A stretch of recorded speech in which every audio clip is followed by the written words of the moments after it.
experience, so your feedback will really be valuable. So the play is called Broken Hearts and Broken Necks. Scene 1. Fade in on an arena, just after a battle. Body parts litter the stage. A lone warrior stands in the middle of the stage, a spotlight illuminating her blood-stained armor. She stands, holding her sword triumphantly aloft. Valkyrie. Is there no warrior who can challenge me? Must I be destined to spend my life as the strongest, the bravest, the most invincible warrior this galaxy has seen? For I am Valkyrie, scourge of the gladiatorial games! Excellent Valkyrie, as she shakes her head in despair. From stage left enter Nero, a janitor with a heavy heart and an even heavier conscience. He begins sweeping the body parts into a bin, which is colored green, and remember that because that's a symbolic color that will come back, until melancholy overtakes him. He drops his push broom to the floor and falls to his knees before delivering a heart-wrenching soliloquy. No, the blood cannot be washed away. Not before and not now. Even as I attempt to escape the past, which haunts me still. Must I live forever as a fraud, sweeping up the trash of others to hide my shame and avoid my pursuers? Must I forever remain on the periphery of joyful combat, ever watchful but never participating?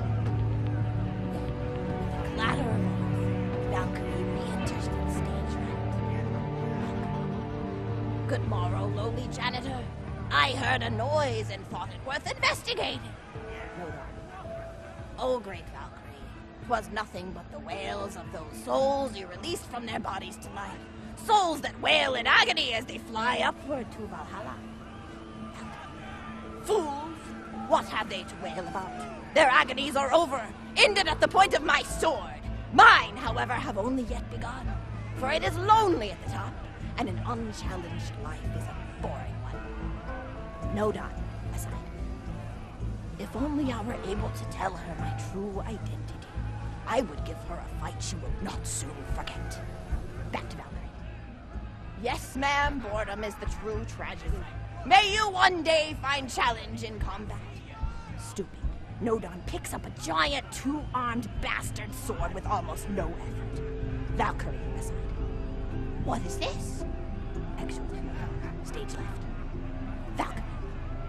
What strength this janitor possessed? Who is he? I sit here and wait, wishing I could move onward, but it's all in What vain. hidden power does he hold? What secrets does he keep? I will endeavor to uncover his past, in the hopes that our swords may cross in battle! Excellent. End of scene. Scene 2. The interior of the governor's house. The table is set with myriad teas and biscuits and... Oh, I'm so sorry. I didn't even ask you for the feedback on the first scene. Did you like it?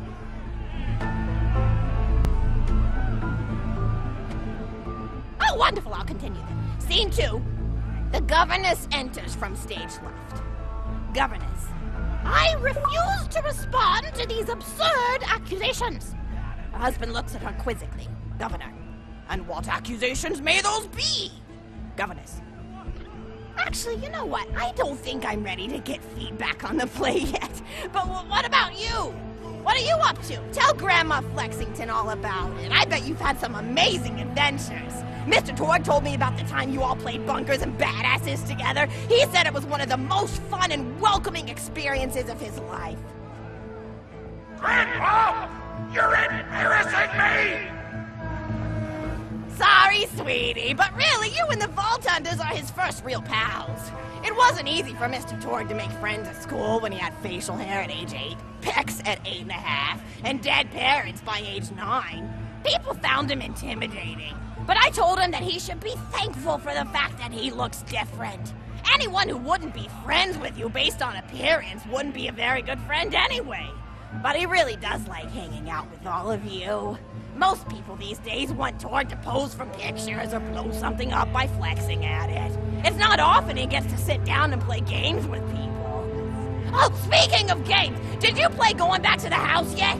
It's a new echo simulation about exploring a log cabin you lived in when you were a kid. There's no violence or anything. You just walk around looking at cereal boxes and remembering people you made out with. I really like where echo sims have gone in the past few years, don't you? There seem to be a lot more of them with interesting things to do beyond shooting people, and the writing has gotten so tight and concise. For instance, did you ever play The Samurai's Marker? The whole game's story was delivered through haiku. Did Zero write it or something? No, I'm just joshing. I know you're too busy for that. But oh yeah, I was playing At the End of the Pointed Gun last night on my Echo Sim player, and wow, is that funny. It's about a guy who punches people and smacks himself in the face with doors. Easily one of the best punch-related comedy sims ever. But oh, I'm really looking forward to this game called Robot Hunter Assault Squadron, which is this big randomized survival game about throwing bottles at trees and accidentally scaring birds. In the demo version, I scared a bird so hard it died. 10 out of 10 in my book. But what kind of things do you do for fun? You play any sports? You look like you might be into some of the more extreme stuff, like spine hurdling or psycho head volleyball. I knew an athlete a lot like you when I was younger. Her name was Nero, and she was especially gifted at the giblet toss. That's an old pastime we had back when I was younger. Idea was you punch a convict, and then see how far you could make their viscera fly across a big field. You got points based on distance and the size of the viscera. She won the final round of the giblet toss championship by getting a left eyeball to cross the 300-meter mark. They said she was juicing with iridium, but I think they were just angry that she dethroned the reigning champ, misogynistic Jeff. People really liked him for some reason. Hey, what's your favorite food? Mine's burgers, personally. People look at you like you're a pleb or something when you say you like burgers, but just think of all the things you can do with them. You can change out the patty, play around with the toppings, change what sides you have. You ever have a burger with veggie chips? Gosh, I all but forgot about fries for about a year after I discovered the veggie chip combo. And I'm not a vegetarian or anything, but those veggie patties they make on the more upper-class worlds are crazy good. Better than real meat if you cook it right. Mr. Torg tried to be vegetarian once after he saw a fluff bear get run over by a truck. How long do you last again? 12 seconds! Barely even finished the word vegetarian before he lunged at a skag chew I was holding in my left hand. Nearly lost a finger. Granted, he's always been partial to skag chews or skag bacon. Don't know why, since I always felt like skags tasted like old tires and vomit. But to each his own. Taste is a funny thing. People say your taste buds get more refined as time goes on, but they actually get worse and worse.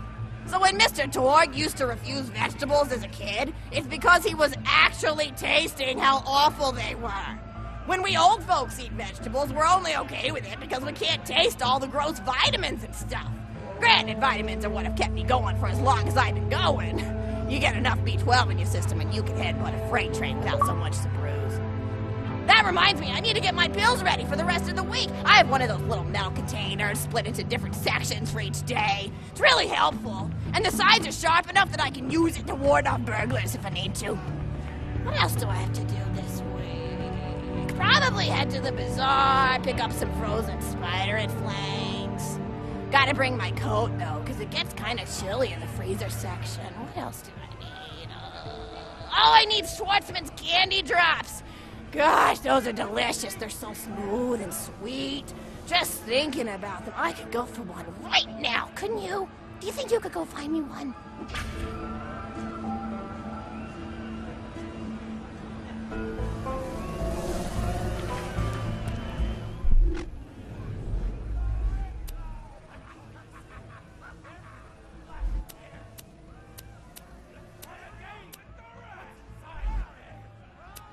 Oh, I love comparing loot.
Candy drop? Grab it for me, will ya? Oh, I can taste it already.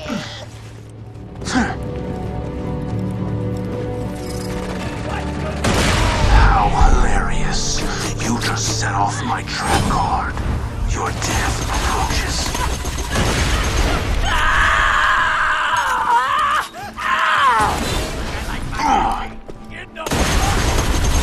Black Hawk! Good choice. Ghosting.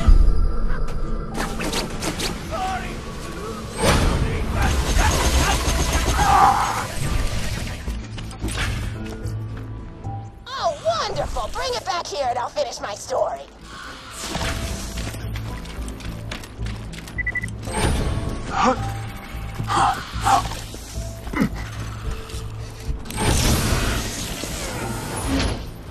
Well, well.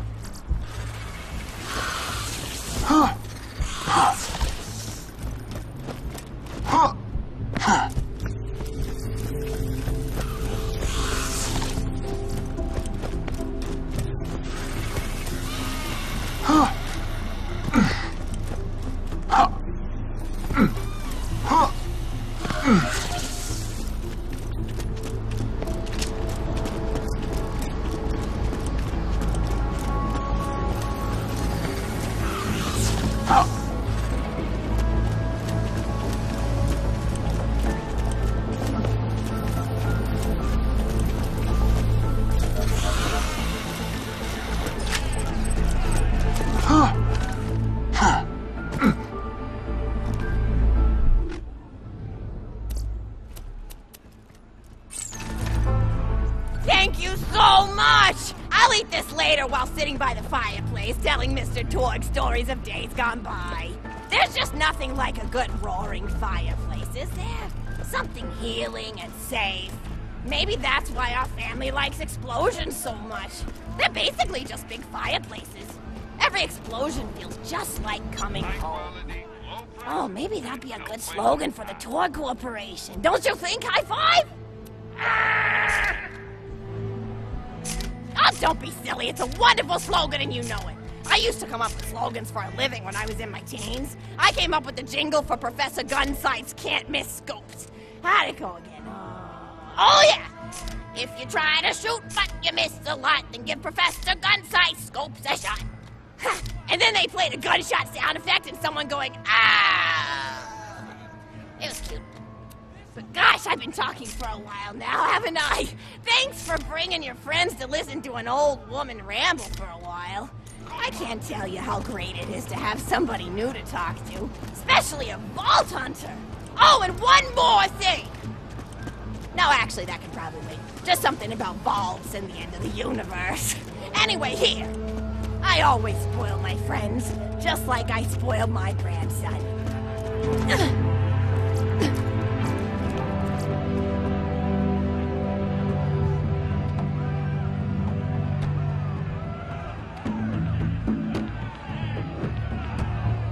Enjoy it!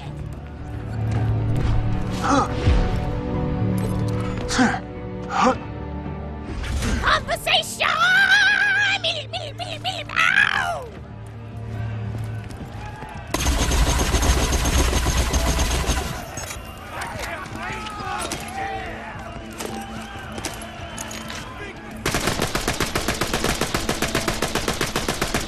Friendship is awesome!